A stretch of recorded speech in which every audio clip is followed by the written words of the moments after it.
Hi hello ನಮಸ್ಕಾರ ಸ್ನೇಹಿತರೆ ಎಂದು ಹೇಳುತ್ತಾ ವಿಡಿಯೋವನ್ನು ಪ್ರಾರಂಭ ಮಾಡುತ್ತಿದ್ದೇವೆ.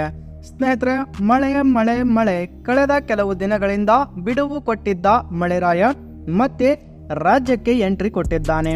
ಬನ್ನಿ, ಯಾವ ಯಾವ ಜಿಲ್ಲೆಗಳಲ್ಲಿ ಮಳೆ ಬರುವ ಸಂಭವ ಇದೆ ಎಂದು ಇವತ್ತಿನ ವಿಡಿಯೋದಲ್ಲಿ ಸಂಪೂರ್ಣವಾಗಿ ನೋಡೋಣ.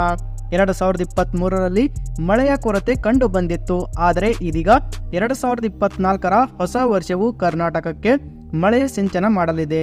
ರಾಜ್ಯದಲ್ಲಿ ಜನವರಿಯಿಂದ ಮಾರ್ಚ್ನವರೆಗೆ 70% ಸಾಮಾನ್ಯಕ್ಕಿಂತ ಅತಿ ಹೆಚ್ಚಿನ ಪ್ರಮಾಣದಲ್ಲಿ ಮಳೆಯಾಗುವ ಸಾಧ್ಯತೆ ಇದೆ ಎಂದು ಇದೀಗ ಭಾರತೀಯ ಹವಾಮಾನ ಇಲಾಖೆಯು ದೀರ್ಘಾವಧಿಯ ಮುನ್ಸೂಚನೆಯನ್ನು ನೀಡಿದೆ.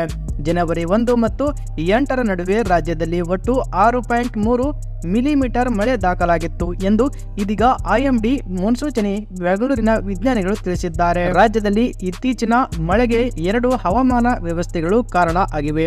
ಶ್ರೀಲಂಕಾದ ದಕ್ಷಿಣ ಭಾಗದಿಂದ ತಮಿಳುನಾಡಿನ ಉತ್ತರ ಕರಾವಳಿಯವರೆಗೆ ಸಮುದ್ರ ಮಟ್ಟದಿಂದ 900 ಮಿಲಿಮೀಟರ್ ಎತ್ತರದಲ್ಲಿ ಟ್ರಪ್ ಇದೆ.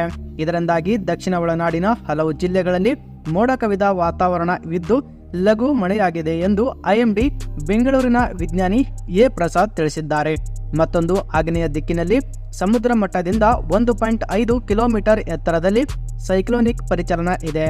ಇದು ಭಾನುವಾರ ಲಕ್ಷದ್ವೀಪದ ಮೇಲೆ ಇತ್ತು. ಇದರಿಂದಾಗಿ ಕರಾವಳಿ ಪ್ರದೇಶದಲ್ಲಿ ಉತ್ತಮ ಮಳೆಯಾಗಿದೆ. ಸೋಮವಾರ ಪಶ್ಚಿಮಾಭಿಮುಖವಾಗಿ ಚಲಿಸುತ್ತಿದ್ದಂತೆ ಮಳೆಯ ಪ್ರಮಾಣ ಕ್ರಮೇಣ ಕಡಿಮೆಯಾಗಲಿದೆ. ಮಂಗಳವಾರ ಕೆಲವು ಬಾರಿ ಮಳೆಯ ನಂತರ 5 ದಿನಗಳವರೆಗೆ ಶುಷ್ಕ ವಾತಾವರಣ ಇರುತ್ತದೆ ಎಂದು ಇದೀಗ ಹೇಳಿದ್ದಾರೆ.